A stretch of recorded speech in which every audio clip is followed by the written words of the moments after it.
months before the biggest World Cup in football history. FIFA discovered something that wasn't supposed to happen. Not a security failure, not a stadium construction delay, not a financial disaster. Something far more unsettling. A warning hidden inside the numbers. For years, FIFA believed the 2026 World Cup will become the greatest sporting event ever created. The tournament was expanded from 32 teams to 48. More nations, more matches, more cities, more fans, more revenue. Everything about the project was designed around one assumption. Bigger would automatically mean better. And on paper, the plan looked flawless. The United States offered enormous stadiums capable of holding more than 70,000 spectators. Canada brought modern infrastructure. Mexico brought football culture and some of the most passionate supporters on the planet. Together, the three nations would host an event unlike anything football had ever seen. FIFA executives talked about record attendance. Analysts projected billions in revenue. Sponsors rushed to secure partnerships. Broadcasters prepared for the largest audience in tournament history. Every forecast pointed in the same direction: growth. But then FIFA's planning team started looking deeper into the data. And what they found raised a difficult question. What if the World Cup was growing faster than the fans who made it special? At first, the warning signs seemed small, easy to ignore. Travel costs across North America were significantly higher than many previous World Cup destinations. Supporters hoping to attend multiple matches faced a unique challenge: distance. Unlike Qatar, where fans could attend several games in a short period of time, the 2026 tournament will be spread across an enormous geographic area. A supporter could watch one match in Los Angeles and another in New York only a few days later. That sounds exciting, until you calculate the cost. Flights, hotels, transportation, food, match tickets. Every expense stacked on top of the next. Individually, none of them look catastrophic. Together, they created something much more powerful: a barrier. And barriers matter because football has always belonged to ordinary people. The World Cup was never built by luxury travelers. It was built by supporters who saved money for years. Families who planned entire vacations around one tournament. Groups of friends willing to cross oceans just to follow their national team. Those fans create the atmosphere that television cameras cannot capture. The chants, the celebrations, the emotion, the identity. Without them, a stadium can still be full. But it feels different. As FIFA continued monitoring fan behavior, another trend started becoming impossible to ignore. Many supporters were becoming more selective. Instead of attending multiple matches, they planned to attend one. Instead of traveling for weeks, they planned shorter trips. Some abandoned travel plans altogether. This wasn't evidence of a collapse. Far from it. The World Cup would still attract millions. But the pattern revealed something important. Enthusiasm remained strong. Accessibility was becoming weaker. And that distinction changed everything. Because FIFA wasn't simply selling football. It was selling an experience. An experience that becomes less valuable when fewer supporters can realistically participate.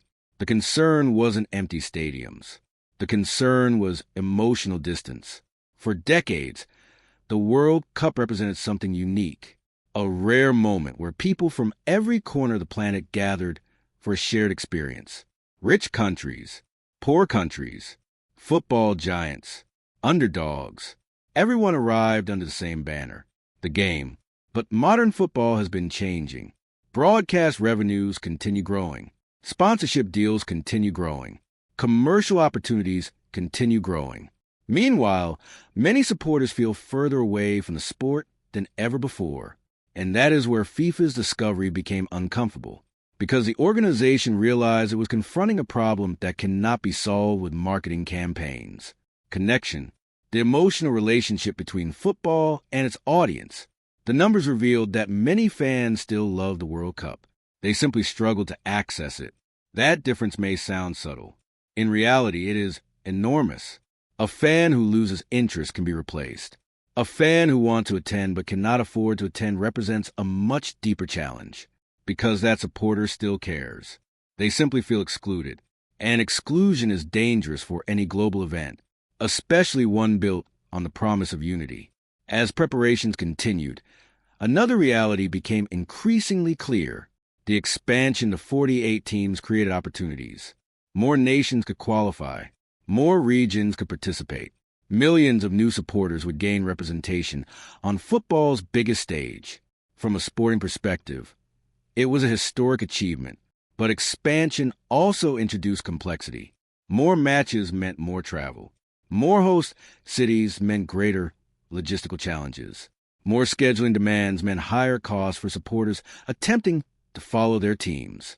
Again, none of these developments were necessarily mistakes, but they revealed an important truth. Growth always comes with consequences, and FIFA was beginning to understand that bigger tournaments create bigger expectations. The organization could break revenue records. It could break attendance records.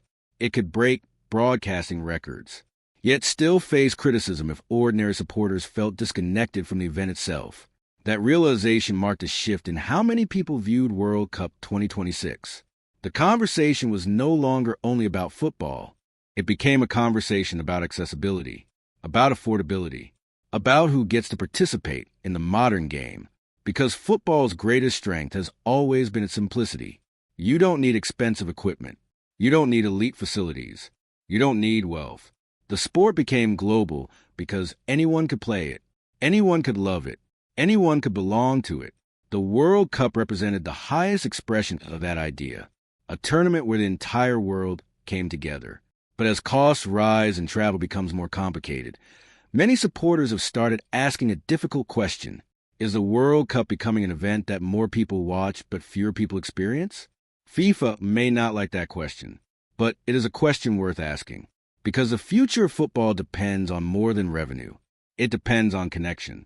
The connection between supporters and the sport, between communities and their national teams, between dreams and reality. And that connection cannot be measured only through television ratings. It cannot be measured only through sponsorship deals. It certainly cannot be measured only through profit. It must also be measured through participation, through accessibility, through the feeling that football still belongs to everyone. That is what made FIFA's discovery so significant. The organization wasn't looking for bad news. It wasn't searching for controversy. It wasn't preparing for failure. Instead, it found evidence of a growing challenge facing modern sport itself. How do you continue expanding without leaving people behind? How do you build the biggest tournament in history while preserving the spirit that made it meaningful in the first place? Those questions do not have easy answers, and they extend far beyond football, because many of the world's largest events now face the same dilemma. Growth creates opportunity. Growth also creates distance. The challenge is finding balance. The 2026 World Cup will almost certainly be spectacular. The stadiums will be packed with emotion. The world's greatest players will produce unforgettable moments. New heroes will emerge. Historic upsets will happen. Millions of memories will be created. In that sense, the tournament will succeed. But what FIFA found before World Cup 2026 revealed something much larger than football. It revealed a tension at the heart of the modern game. The tension between expansion and accessibility, between commercial success and fan experience, between building something bigger and keeping it personal. Years from now, people will remember the goals. They will remember the champions.